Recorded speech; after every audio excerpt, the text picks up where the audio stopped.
Winter 1943. Berlin.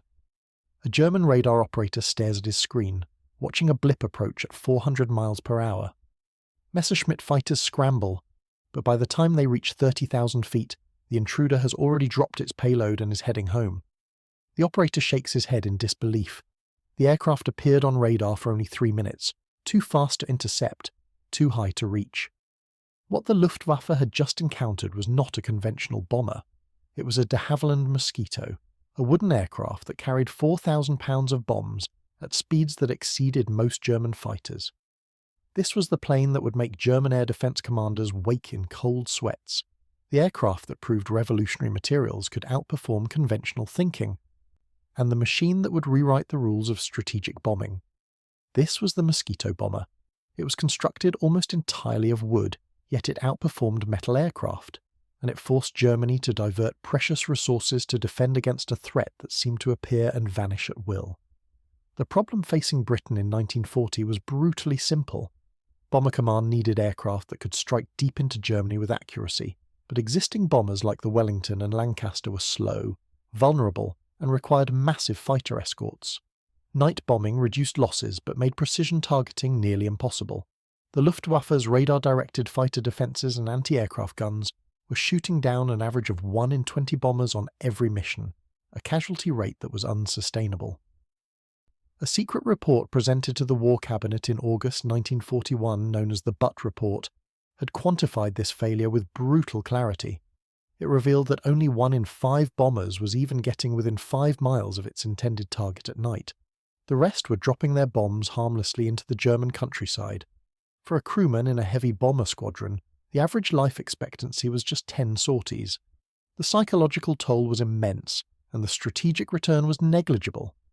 What Britain needed was an aircraft that could fly higher and faster than enemy fighters, deliver precise strikes on high-value targets, and return without the need for protective formations.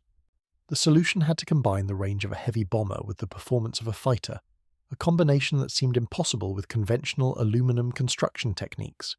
The German air defense network, the Kammhuber Line, was a system of overlapping radar boxes stretching from Denmark to France, each box 30 miles wide and patrolled by 2 night fighters guided by Freya early warning radar and Würzburg ground-controlled interception radar. To survive, a bomber had to be fast enough to get through a box before the fighters could be vectored onto it, a feat no existing British bomber could achieve. The engineering constraints appeared insurmountable. To achieve the required speed, an aircraft needed powerful engines and aerodynamic efficiency, but powerful engines consumed fuel rapidly, reducing range. Adding armour for crew protection increased weight, decreasing performance. Defensive gun turrets added drag and required additional crew members, further compromising speed and altitude. The conventional solution, building bombers with more engines, more armour and more guns, created a vicious cycle of diminishing returns. Each addition to solve one problem created another. The short Stirling, Britain's first 4-engine heavy bomber, was a victim of this thinking. Its wingspan was limited to 100 feet, because Air Ministry officials insisted it fit inside existing RAF hangars, a constraint that crippled its high-altitude performance and made it exceptionally vulnerable. A typical Lancaster bomber carried over 2.5 tons of armour plate and gun turrets, weight that could have been used for more fuel or a larger bomb load. What made the Mosquito revolutionary was its approach to these trade-offs. Instead of adding protection, it removed weight. Instead of adding defensive guns, it relied on pure speed.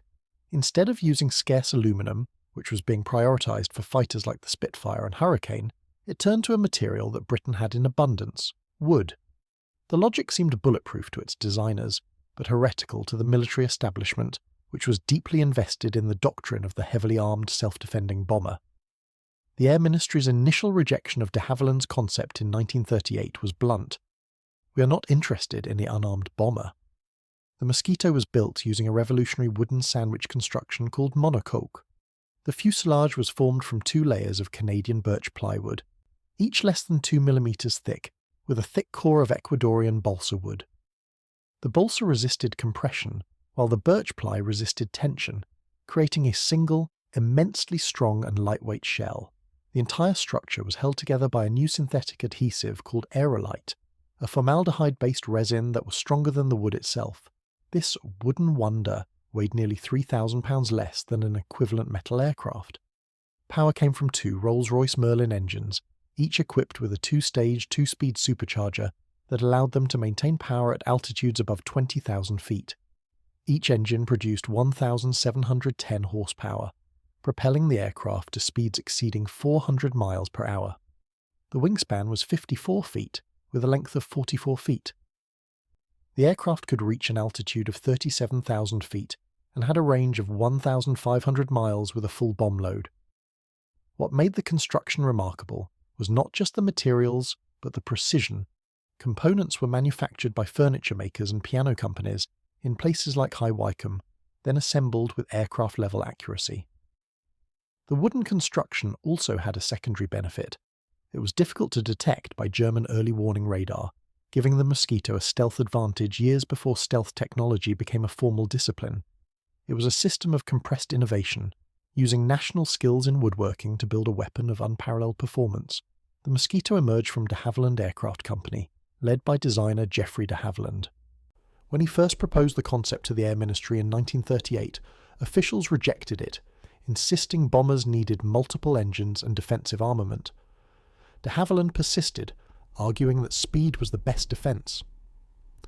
The turning point came in 1940, when a prototype flew at 395 miles per hour, faster than the Spitfire fighters then in service. The Air Ministry, still sceptical, reluctantly ordered 50 aircraft, but only for photo reconnaissance missions. It wasn't until a Mosquito accidentally outpaced German fighters during a reconnaissance flight over occupied France that officials recognised its potential as a bomber. The aircraft was rushed into production with an urgency that matched its performance. It fit perfectly into Britain's shadow factory system, which dispersed manufacturing to smaller, less vulnerable sites. Instead of requiring massive new metalworking plants, Mosquito production could be spread across existing woodworking facilities. By 1945, over 7,700 Mosquitoes had been built in Britain, Canada, and Australia, with the Canadian factories alone producing over 1,000 of them. It became one of the most versatile and widely produced aircraft of the war, a testament to the power of a design that could be built by cabinet makers as well as aerospace engineers. The first proof of the Mosquito's capability came in September 1941, when a photo reconnaissance version flew over Norway at 32,000 feet to photograph the German battleship Tirpitz. Anti-aircraft guns failed to reach its altitude, and fighters couldn't intercept it. 3 months later, 4 Mosquitoes conducted a daylight raid on an engine factory in Augsburg, Germany. Flying at 50 feet above ground to avoid radar detection, they crossed the English Channel, bombed their target with pinpoint accuracy, and returned home with no losses. The mission was completed in 90 minutes, a feat that would have required an entire bomber squadron with conventional aircraft. German fighter ace Adolf Galland later admitted, "In 1940 and 1941, we could not cope with the Mosquito. It was too fast." By 1943, Mosquito squadrons were conducting precision raids against specific targets in occupied Europe: railway yards, Gestapo headquarters, and rocket sites, with minimal losses while causing disproportionate damage to German infrastructure. One of the most dramatic missions was Operation Jericho in February 1944, when 18 Mosquitoes of the 2nd Tactical Air Force breached the walls of Amiens prison in occupied France to free members of the French resistance. Flying at treetop level, they dropped their bombs with such precision that the main prison walls were collapsed while the guards' quarters remained intact. Over 250 prisoners escaped, a feat of surgical bombing that no other aircraft could have accomplished. Despite its successes, the Mosquito had critical limitations. Its wooden construction, while innovative, created maintenance challenges. In tropical climates like those in Burma, the casein-based glue used between wood layers could weaken in the heat and humidity, causing structural failures. This problem was eventually solved with the introduction of synthetic plastic-based adhesives, but it was a hard-won lesson.